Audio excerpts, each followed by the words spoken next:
Acute ప్యాంక్రియాటిస్ treatment మనకి stage బట్టి ఉంటుంది. ఏంటంటే మనకి వచ్చిన మొదట్లో అక్యూట్ ప్యాంక్రియాటిస్ వచ్చిన మొదటి 2 వారాల్లో మెయిన్లీ సపోర్టివ్ కేర్, అంటే మనకి పేషెంట్కి బీపీ డౌన్ అయితే బీపీ సపోర్ట్ చేయటము, ఆక్సిజన్ తగ్గితే ఆక్సిజన్ ఇవ్వటం, అవసరం అయితే వెంటిలేటర్ పట్టడం, కిడ్నీ ప్రాబ్లమ్ అయితే కిడ్నీ డయాలసిస్ చేయటము, దెన్ న్యూట్రిషన్కి నోట్లో తినలేకపోతే పైప్ ద్వారా లేకపోతే ఐవీ ద్వారా ఫుడ్ ఇవ్వటము, ఇలాంటివన్నీ మెయిన్ ట్రీట్మెంట్. అది తప్ప ఏదో మనకి ప్యాంక్రియాటిస్లో సడన్గా మొదటి 2 వారాల్లో వచ్చిన పేషెంట్కి ఏదో ఒక ఇంజెక్షన్ టాబ్లెట్ ఇచ్చి ప్యాంక్రియాస్ని రివర్స్ చేసే మందులు లేవు. ఒకసారి వచ్చాక మనం దాంతో అదొక తుఫాన్ వచ్చినట్టు అది వస్తుంది, 2-3 రోజులు ఉంటుంది, దాంతో అదే స్తంభిస్తుంది. కానీ మనకి ఆ లోపల మనము బాడీని సపోర్ట్ చేయాలి, అది మెయిన్ ట్రీట్మెంట్.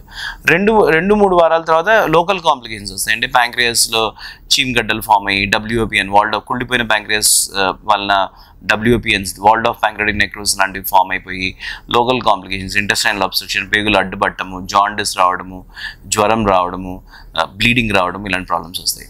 అలా వచ్చినప్పుడు దానికి సరిపడే ట్రీట్మెంట్, అంటే ఈ ప్యాంక్రియాటిస్కి ట్రీట్మెంట్ ఎక్స్పర్ట్ గ్యాస్ట్రోఎంట్రాలజిస్ట్ పరిరక్షణలో మనకి WOPN అంటే ఎండోస్కోపీ ద్వారా డ్రైన్ చేయటము, లేకపోతే లాప్రోస్కోపీ ద్వారా డ్రైన్ చేయటము, చాలా ఎక్స్టెన్సివ్గా ప్యాంక్రియాస్ కుళ్ళిపోయిన వారికి మేము ఎస్పెషల్లీ మినిమలీ ఇన్వేజివ్ నెక్రోసెక్టమీ, అంటే కడుపు కోయకుండా లేజర్ విధానంగా, కెమెరా విధానంగా చాలా చిన్ని హోల్స్ చేసి ఆ కుళ్ళిపోయిన ప్యాంక్రియాస్ అంతా తీసేయటము, అలాంటి ట్రీట్మెంట్లు జరుగుతాయి.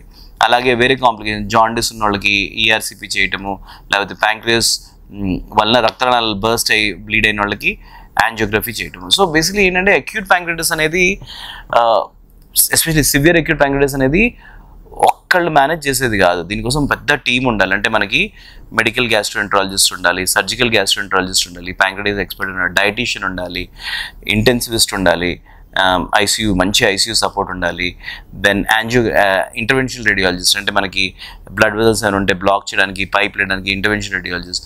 సో ఇలాంటి మల్టీ డిసిప్లినరీ అప్రోచ్ కావాలి. అన్ని స్పెషాలిటీస్ చాలా with expert knowledge in pancreas ఉన్న వాళ్ళు అందరు కలిస్తేనే ఈ ప్యాంక్రియాటిస్ సరిగ్గా మేనేజ్ అవుతుంది.